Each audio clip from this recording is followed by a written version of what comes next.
And we're back on the Pete the Planner show. I've completely abandoned the musical open.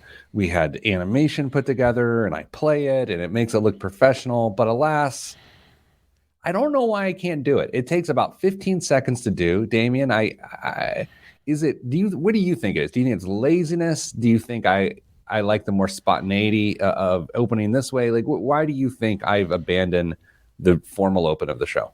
Here's the thing. One of the things that got universal comments and compliments on the show was the intro by Mr. Kinetic. It's true. And you have abandoned that. So I think it's contempt for your audience that you've abandoned that. It's certainly not due to a lack of respect for Mr. Kinetic. He's a great man. All right, Dame, here's what we have on the show this week. Good to be with you, of course. I just turned my sound volume down. Did it mess you up? No, I'm good. Okay.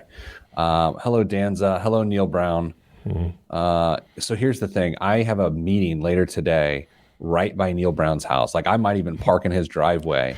And I was going to leave like an anonymous note on his door that would have panicked him in several different ways. And I told Mrs. Planner what the note was going to say. Like, this is something I really thought of last night.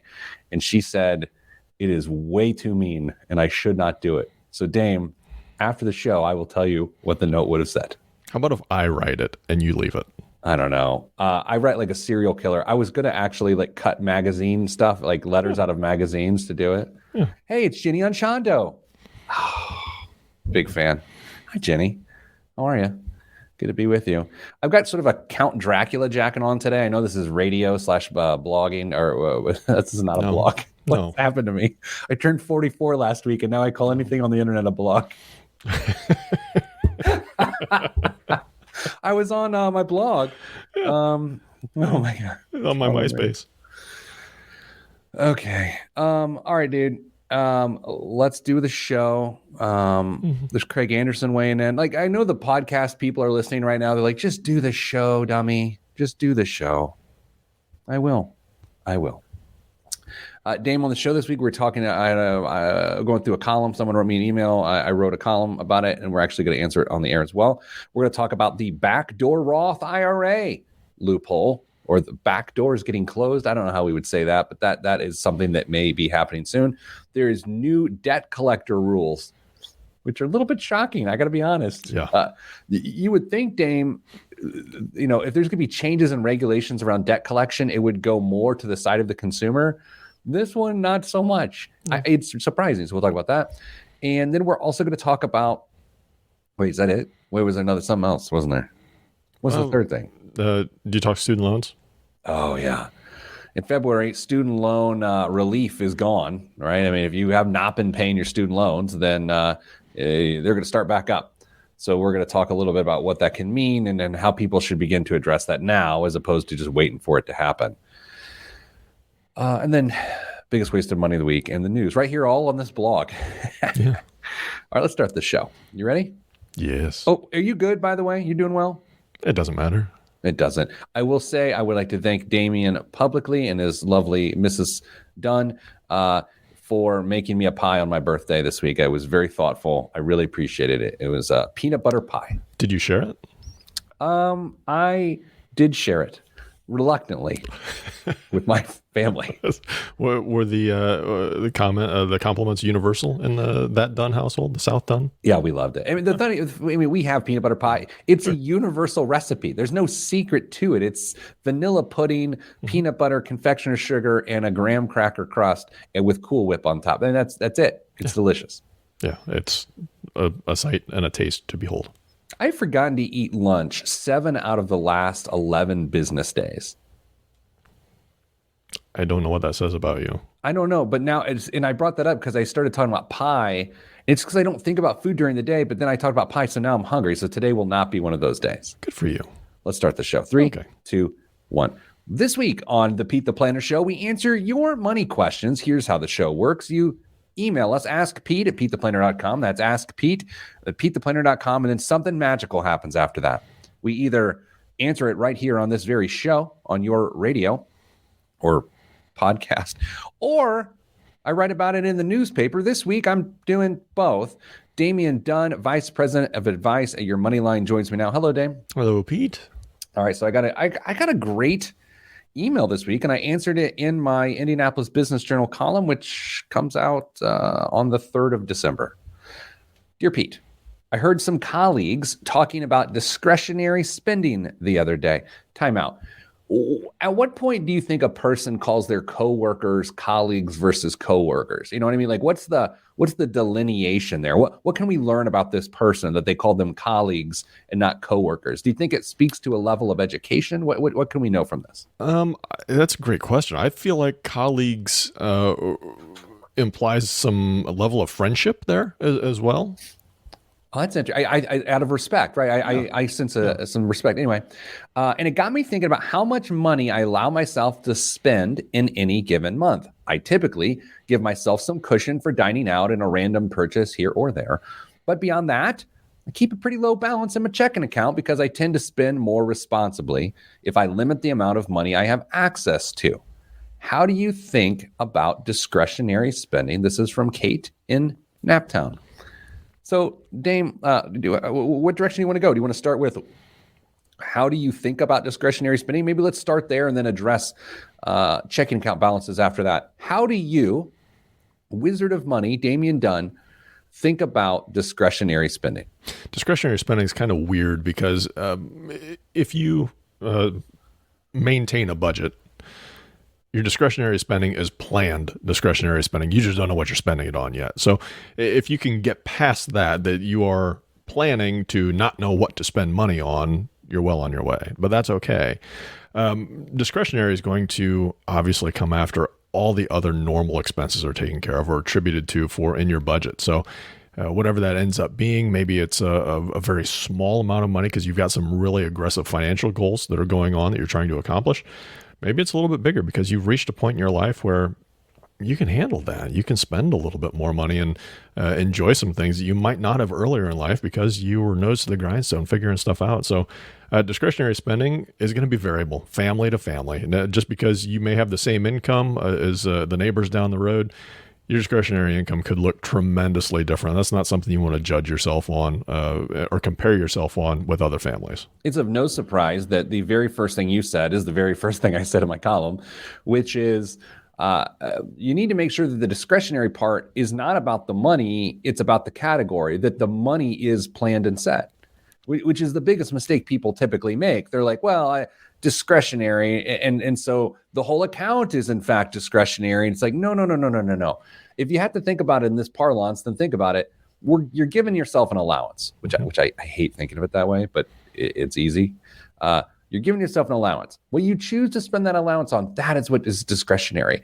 And I think, if we're going to talk about a certain percentage of people go wrong as it relates to discretionary spending, a vast majority of them go wrong at that checkpoint. Is that they are variable in the amount that they view to be discretionary. So that is item number one for sure. Item number two, which is part of that, I think, is how we use digital financial tools. I think discretionary spending took an ugly turn when online banking came into our lives. I think that when you constantly check your checking account balance, that it leads to more spending and in not such great ways. Because we have so many transactions today, because the debit card is such a popular financial tool, we can't possibly, in our mind, when we check our bank balance on any given day, know what transactions have cleared and which ones haven't. And if we assume something has cleared and it has not, therefore our balance is higher than we thought it would be, we view that extra money as discretionary spending. And I think that's one of the big issues people deal with. Yeah, I agree. People that constantly check their balances are walking a very fine line between what appears to be there and what's actually going to be there based on some transactions that are coming up.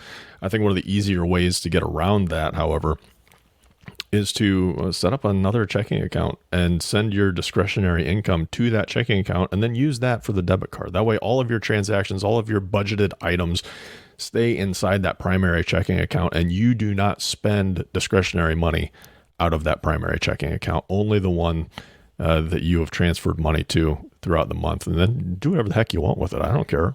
You know, what's interesting about this is what you've just suggested is an interesting way to do it for people who it would work for. Because what you're not saying is everyone should do it that way. What you're saying is if this is something you struggle with, and this is how budgeting should work. Damian and his team teach budgeting for a living. There's not one way to do it. There's a lot of different ways to do it. And if the way you're doing it doesn't work, don't say, I'm terrible at budgeting or budgeting doesn't work. No, the way you're doing it doesn't work. You have to find a way that works. I've talked about it on the show. I will now tell you, once again, the way I do it, and this works for me. I fund my goals first. That's it. I fund them first, and I fill them completely. When I fund my retirement, I fund it to the amount that I know I need to accomplish my retirement goal. When I fund my college education account for my kids, it's to the amount that I know I want to have in there by the time they get to college. Therefore, I'm not left trying to decide between spending money on things that I want to spend money on that now and accomplishing or not accomplishing the major milestones of my financial life. I call this the lazy person's budget, which means all the money that I possibly need for anything is completely out of my face prior to having access to it. Therefore, I don't really care what I spend money on. Of course, you also need some other parameters there. You can't use your credit card if you're going to do it that way, because you'll just find yourself into debt. You can't tap your savings account if you're going to do it that way. And you better turn off overdraft protection because otherwise it is a blank check that you've just written on your financial life. Were you ever a down to the penny budgeter, Pete? No, but I will tell you this, and this gets to our next point. My checking account balance gets really, really low the day before payday. Really low, purposefully low. I mean, it gets sometimes less than $100. Well, sometimes less than $50. And I like it that way because I don't know if you, I'm dumb. I'm a dumb man. And if I have more money in my account, I will spend it. And so I keep a very tight, low balance because I know my own behavior. I think too many highly educated, high income earners keep way too much money in their checking account. And that's a problem. How about Mrs. Planner? She does not go. So we have separate checking accounts, both our money. We just sort of, manage our owns, plural. She does not get that low. She would flip out if it got that low. But understandably, she has more expenses that she runs through her account than I do. I just don't spend money that frequently. I used to spend money a lot. I'm a very infrequent purchaser at this point in my life. It's not a bad thing. Yeah, I will say this. If you have a checking account balance that the low point on that checking account balance is $5,000, get money out of that account. Transfer $3,000, $2,500 over to savings at the low point of the month, and then watch what will happen next. And here's what will happen. It will climb back up to $5,000 in like 4 months because you're so nervous. And it's an interesting way to save money and to game the system and to trick yourself. Dame, speaking of gaming the system and tricking ourselves, coming up after the break, we're going to talk about one of the most popular loopholes in all of tax planning, the backdoor Roth IRA, why it may go away, and why debt collectors can slide into your DMs on social media as of, well, right now. I'm Pete the Planner, and this is the show. I mean, I know it's into the end of the year, but was that not outro of the year? It was pretty darn good. I've had my caffeine levels at a really good place these days, and I've even sort of gone away from Miguel, which is the cold brew coffee that we have in our office here. Cold brew cans. It's got a Puma on it or Jaguar, and we named him Miguel. I have not even been putting Miguel inside of myself. I've just been going with traditional hot coffee. I wondered where that Miguel name came from. Oh, because you've heard us reference Miguel? Yeah. We never explained it to you? No. That's weird. Well, I'm there so frequently. Yeah, that's true. Okay. You ready to do more show? Do you want to do the heavy lifting on the backdoor Raw? lift whatever you want me to lift, sir. Okay, well, I just want to have you explain it to people that don't understand it. Sure. All right, that's how the show works. In 3, 2, 1. Back on the Pete the Planner show. Dame, earlier this week, I noticed a newspaper article. My newspaper, I saw it on a blog. Everything's a blog.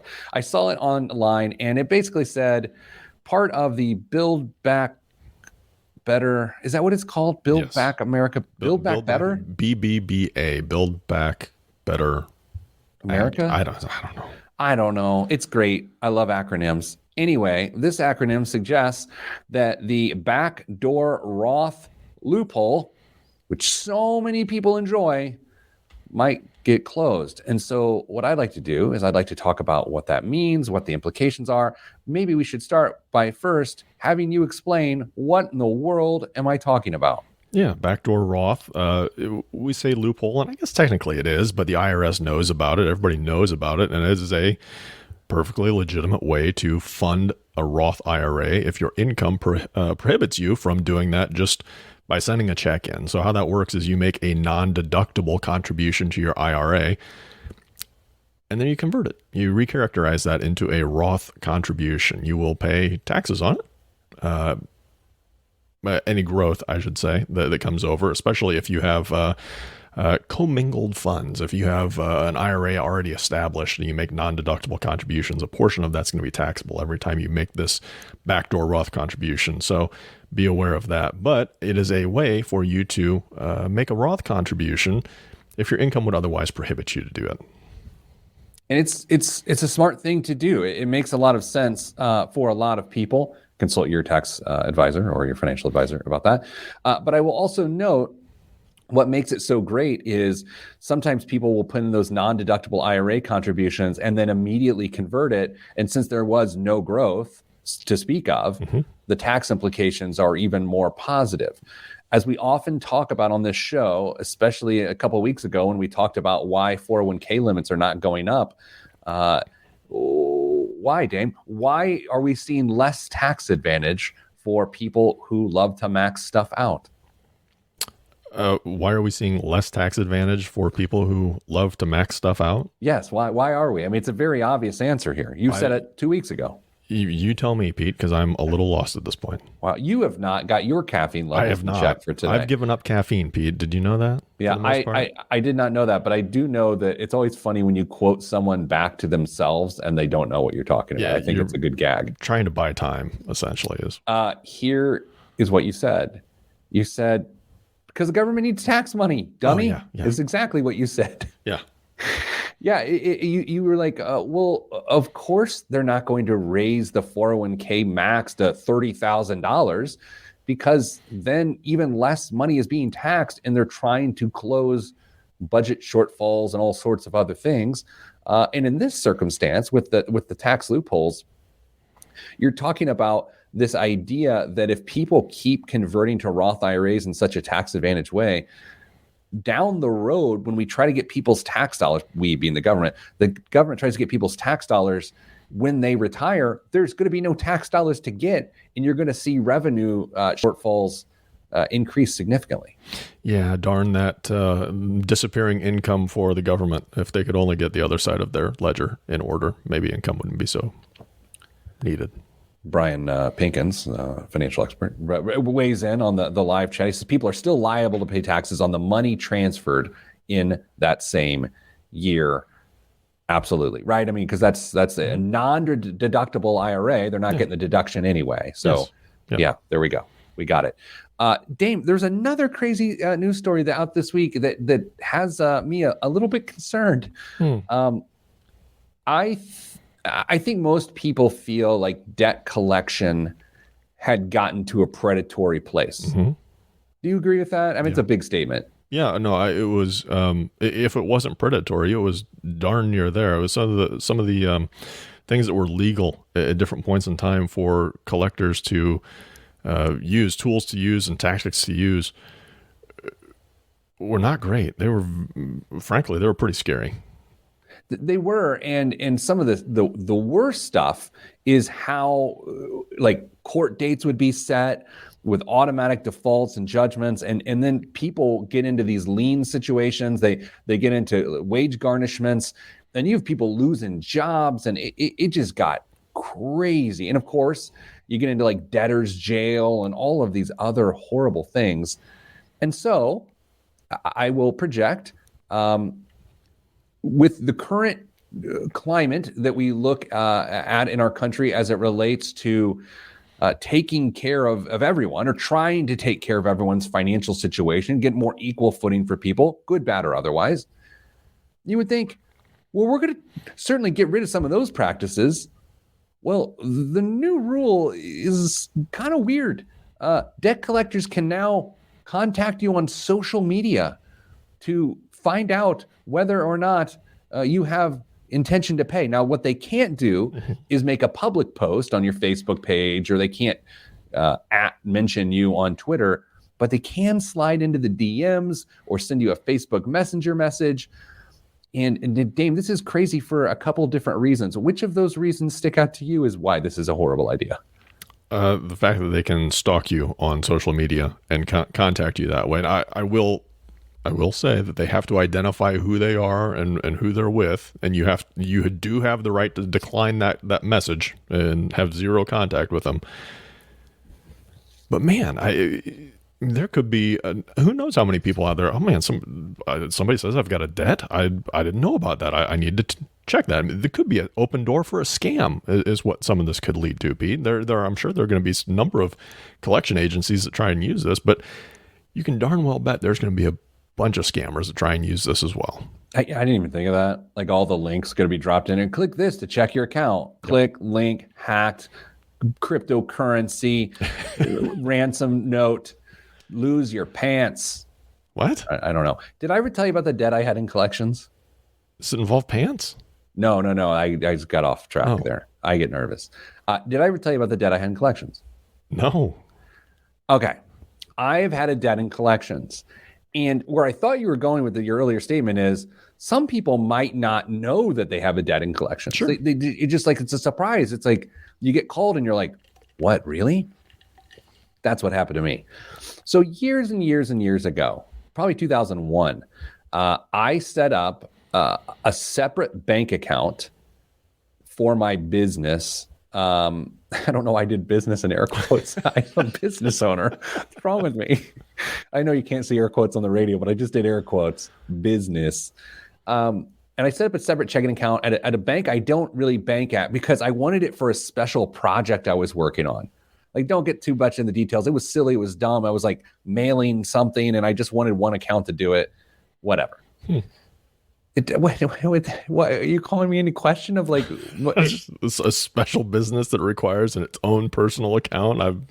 No, it was just like weird. It was like a 22-year-old kid who was trying to feel more important than he really was. Say no more. That's it. I mean, have you been there? Yes. Okay. I'm still there, just 44 now. And so anyway, had this account, forgot I had it. The balance was so low, it was like a couple $100. So what happens? Account fee, account fee, account fee, account fee, account fee. 4 years later, it goes negative. And then they keep deducting fees from money that doesn't exist. So then they send it to collections. So, like 4 years after this, I get a call and they're like, they leave a message at home. Mrs. Planner hears it. And she's like, you have a debt in collections. I was like, what? So I get a hold of these people. They're like, and they explain what happened. And I'm like, how do I owe money on money that they took from me? You know what I mean? Yeah. That sort of stuff happens all the time. But that also was when I began checking my credit report on a regular basis, because otherwise I would have seen it. But I also have to note, from 2001 to 2005 or so, it was relatively difficult to look at your credit report. I'm going to go out on a limb and say this was with a large national bank. Regional. All right, coming up after the break, the student loan repayment pause ends in February. What will you do to get back on track? I'm Pete the Planner. I'll tell you next. Caffeine is slapping. It slaps. No cap. I don't The key is not to have anything else in your stomach. So one, that you get an ulcer. And two, it really gets into the bloodstream. I wouldn't know that anymore. I like our varying energy levels today. I'm sorry. No. I'm way over the top. I'll do some jumping jacks before the next segment. Okay. Oh, great. Craig Anderson is watching this next segment, and we're going to talk about this. So now I feel completely inadequate about what I'm about to say because he is a student loan czar. Why didn't you check with him to see if he was available for this today? Wait, you think I do pre-show planning? Barely. I don't. Okay. You ready to go? Yeah, I'm pretty confident he's just judging you and not me, so I feel better. Okay. 3, 2, 1. Back on the Pete the Planner show. Dame, I don't know if you remember this, but in March of 2020, we found ourselves in a global pandemic. We did? Yeah, we're still in it. But do you remember March of 2020? A lot of uncertainty in these uncertain times. Like there was a lot of that, and it was the beginning, and you didn't know how long it was going to last. I said internally here in our offices, guys, be prepared. I think it's going to be 12 weeks. And you guys were all like, no, it'll be 2 weeks. Needless to say, it's going to be at least 2 years. So, Dame, one of the things that happened when the economy shut down and jobs went away is that some people found it difficult to make student loan payments, right? Is that a good way to say it? That is true. And so one of the things the government chose to do to offer a sense of relief was to set interest rates on federal student loans to 0%. And in doing that, they took away the obligation for someone to make a student loan payment for a certain period of time. It was part of the CARES Act at first, then it got extended by President Trump, and then it got extended, and then it got extended, and then President Biden extended it, and that all goes away as of now. What, at the end of January? Is that when it ends? Yes, sir. February 1st, all this kicks back in. So that is to say, for roughly 2 years, there was a large portion of people not making student loan payments. And the good news is those particular student loans weren't increasing in value during that time, which that's good to know. But it's quite possible, Dame, that people moved on with their lifestyle decisions, with their discretionary spending, as some people call it, and they may have reabsorbed the money that they had previously set aside for those payments into their lifestyle. And so when they go to make payments once again starting in February, there's going to be a rather large portion of people who are going to be in pretty big trouble. Do you think my hypothesis holds water, or do you think I'm being an alarmist? No, I think you're absolutely right. I mean, especially when there was so much talk about loan forgiveness, like $10,000, $50,000. I mean, if you were somewhere, under 10 grand, you're thinking, man, I'm never gonna have to pay these again because we've got all these politicians saying we're going to forgive some student loans. We're going to do this and we're going to do that. And surprise, surprise, here we are when these are all going to kick back in and no loans were forgiven. I do feel like that was a big, it's not a blunder because I'm not trying to be critical of anyone in particular. But when people hung their hopes on loan forgiveness during this exact period of time in which there was student loan relief, it was a bad bet to place. Yeah, we absolutely warned people not to do that. You had to carry on with your finances like they weren't going to be forgiven because they weren't. And if you counted on that and you reabsorbed that income, a little bit of lifestyle creep, you're going to have to try and figure out a way to get yourself out of that hole pretty darn quick. I will point out a weird silver lining. I don't know if it's a silver lining or not. I'll just point out something that doesn't necessarily stink for people in this situation.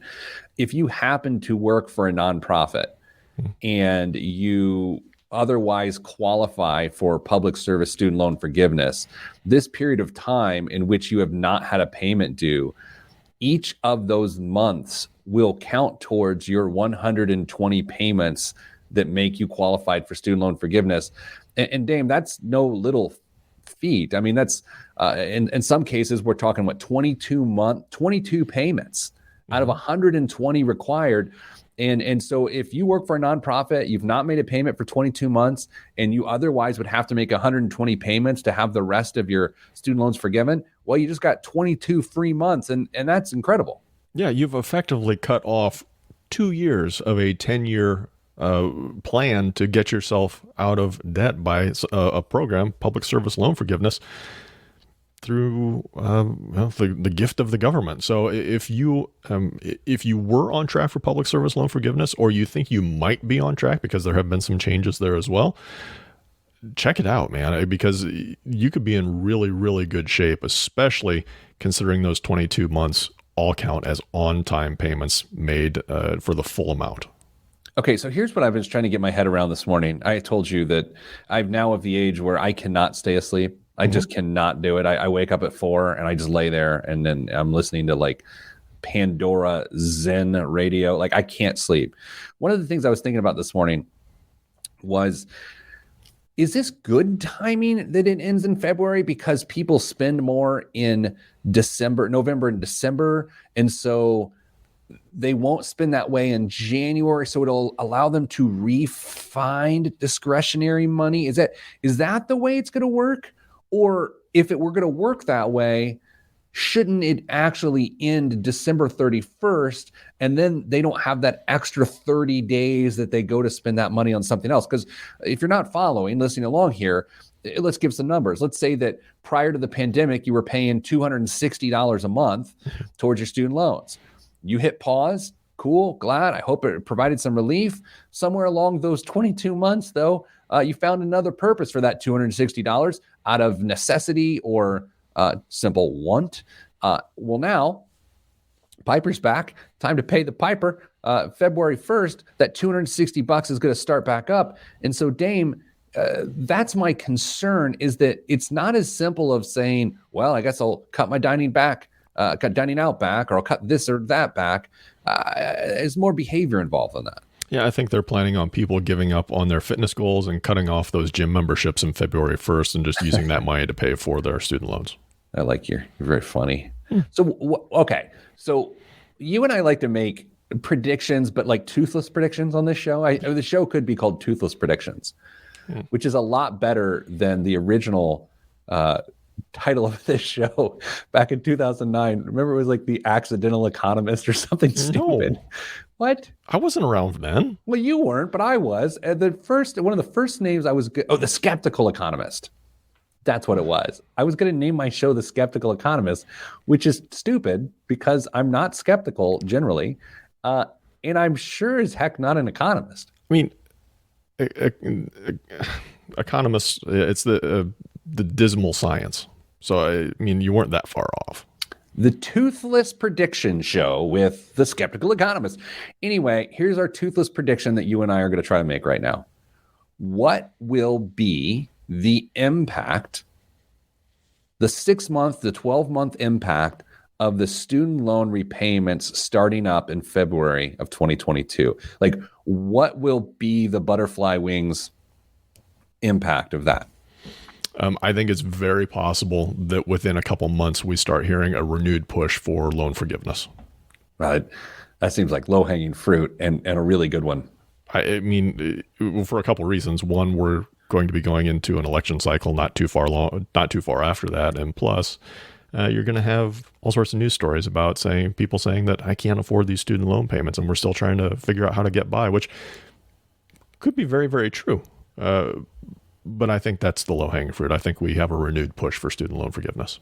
Student loan guru Craig P. Anderson, who is participating via Facebook Live right now, notes it will stop inflation as spending drops.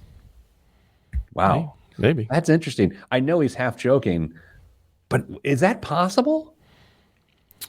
I mean, it could be. Could it slow the economy? Possibly. It depends on how much of that money is actually being spent. However, I do have a news story that may help answer some of this question. Do I have to wait till the news segment? Yes, that's called a tease, Peter. Oh. How about this? We have like a minute left here in this segment. What percentage of people who were making payments in March of 2020 do you believe have restarted payments?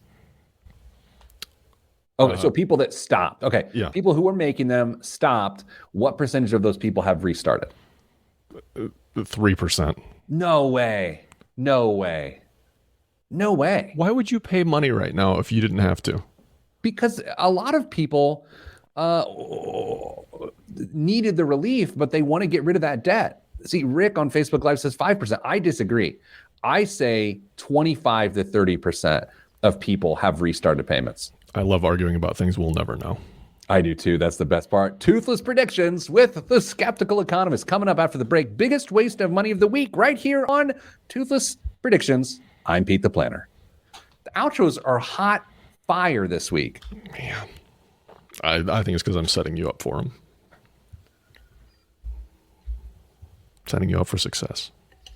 Appreciate that.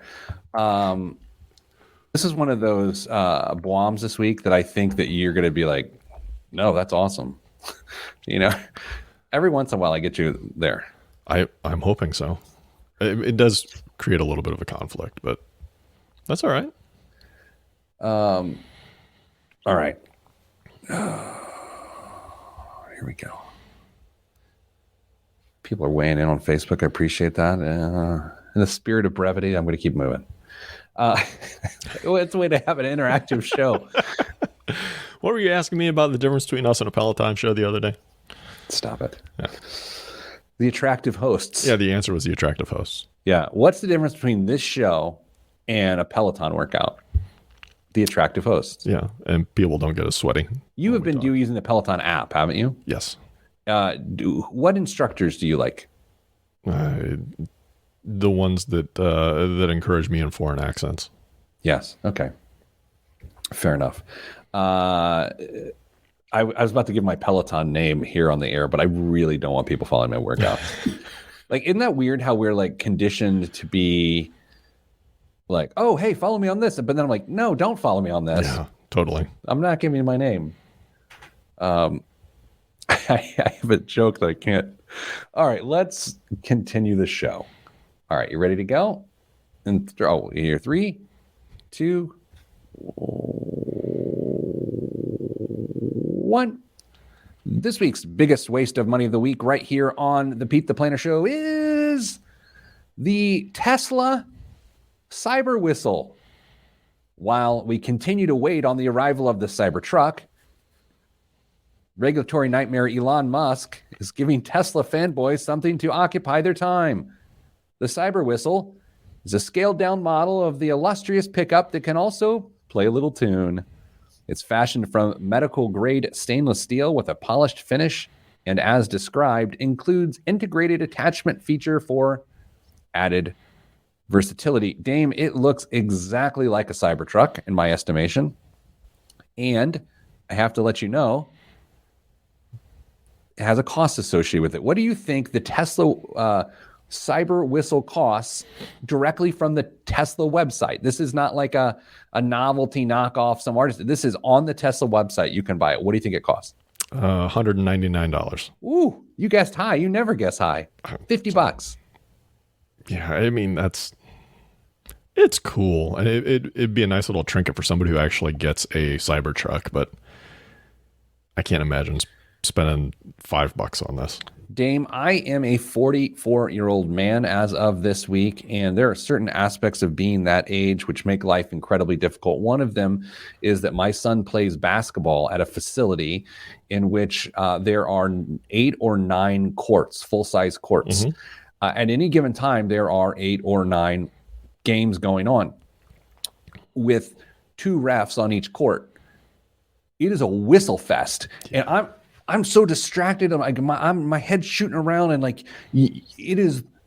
I don't know if it's my age, but I think it's my age.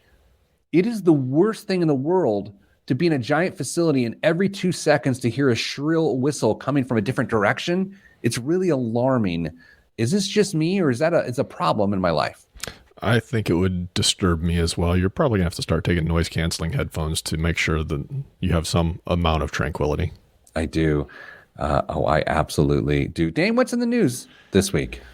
Well, Americans are hoarding cash because of fatigue and uncertainty with little chance the trend will reverse soon.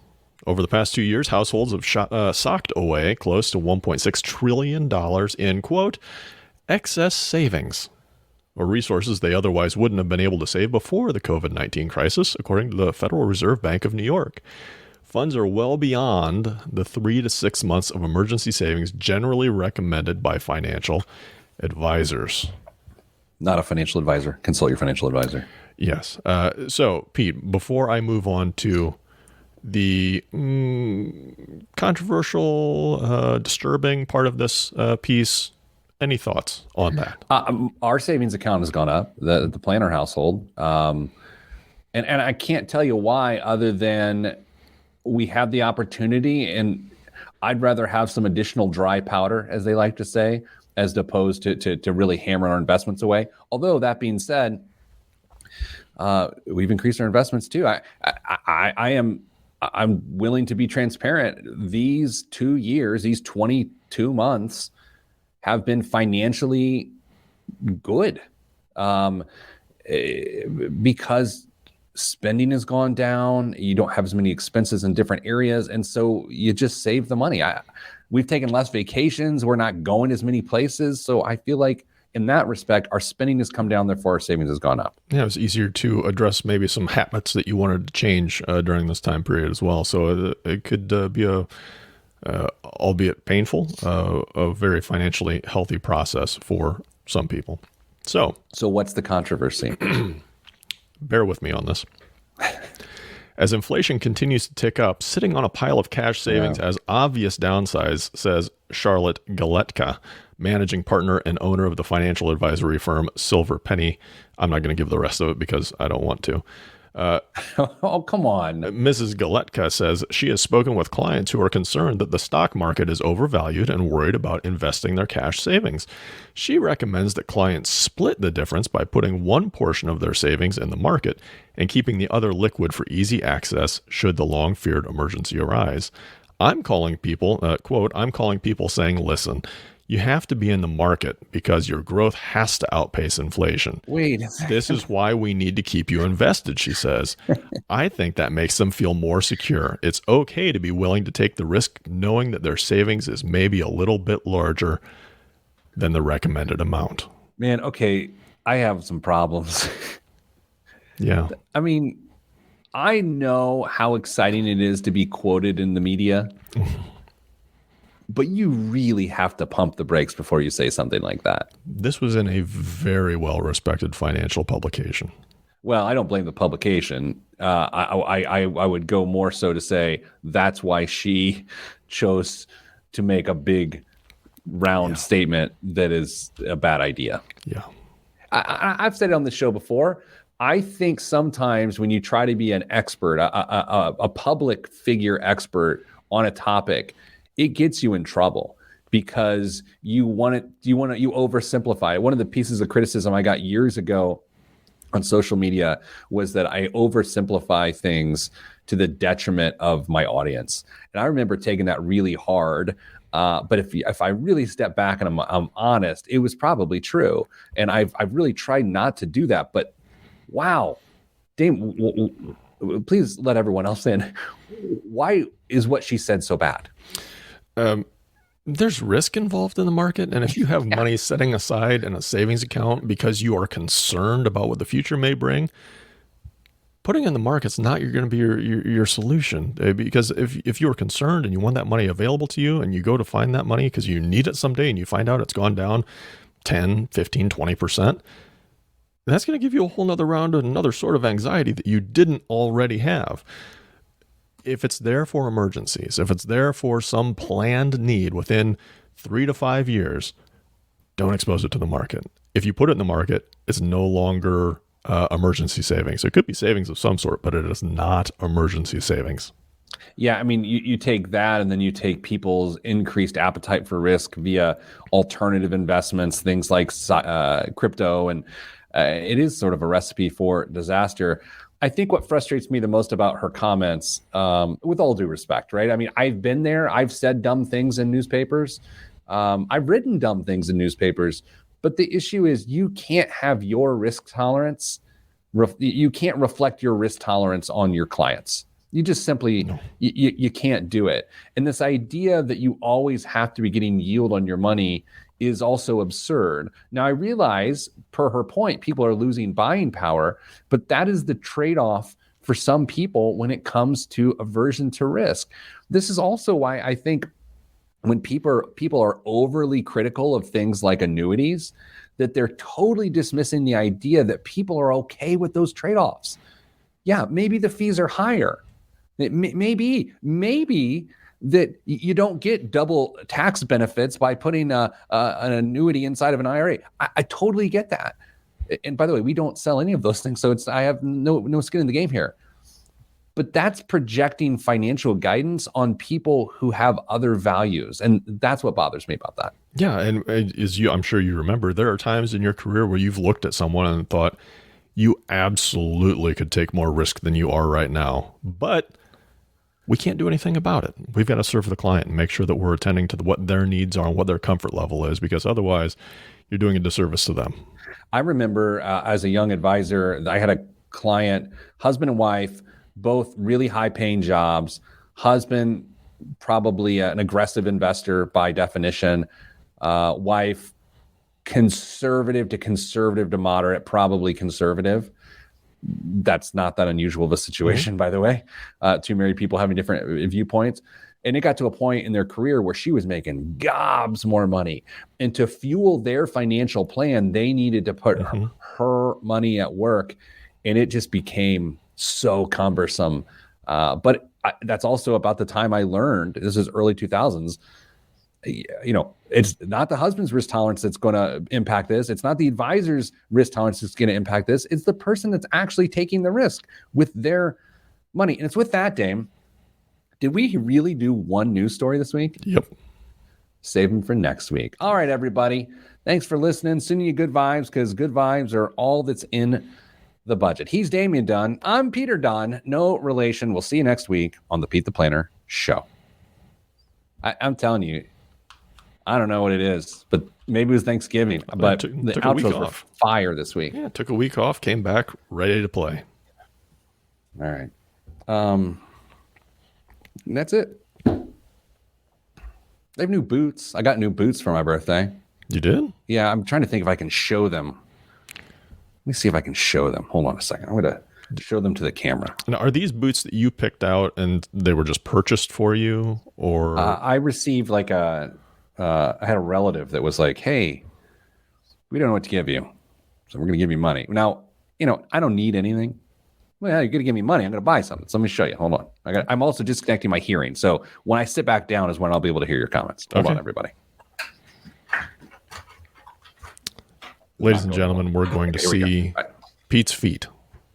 I know you've all been waiting for it.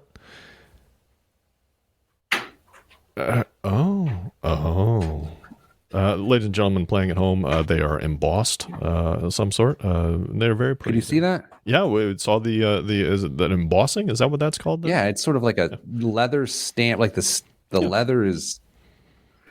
I don't know. I don't know why I did that, other than I now had a really good stretch getting my leg up there. I don't know if you've ever tried to put your foot up to a camera. I did a little color commentary for those playing along on the podcast or the blog. The blog. Hey, thanks everyone for being on the blog this week. Yeah. Oh, you know what was great? The podcast listener. You were right. Podcast listener had a segment where they had a guy show his boots. Yeah, they're still with us. Podcast. You can apologize. I'm sorry, everybody. Okay, that's it. Hey, everybody, stay getting money.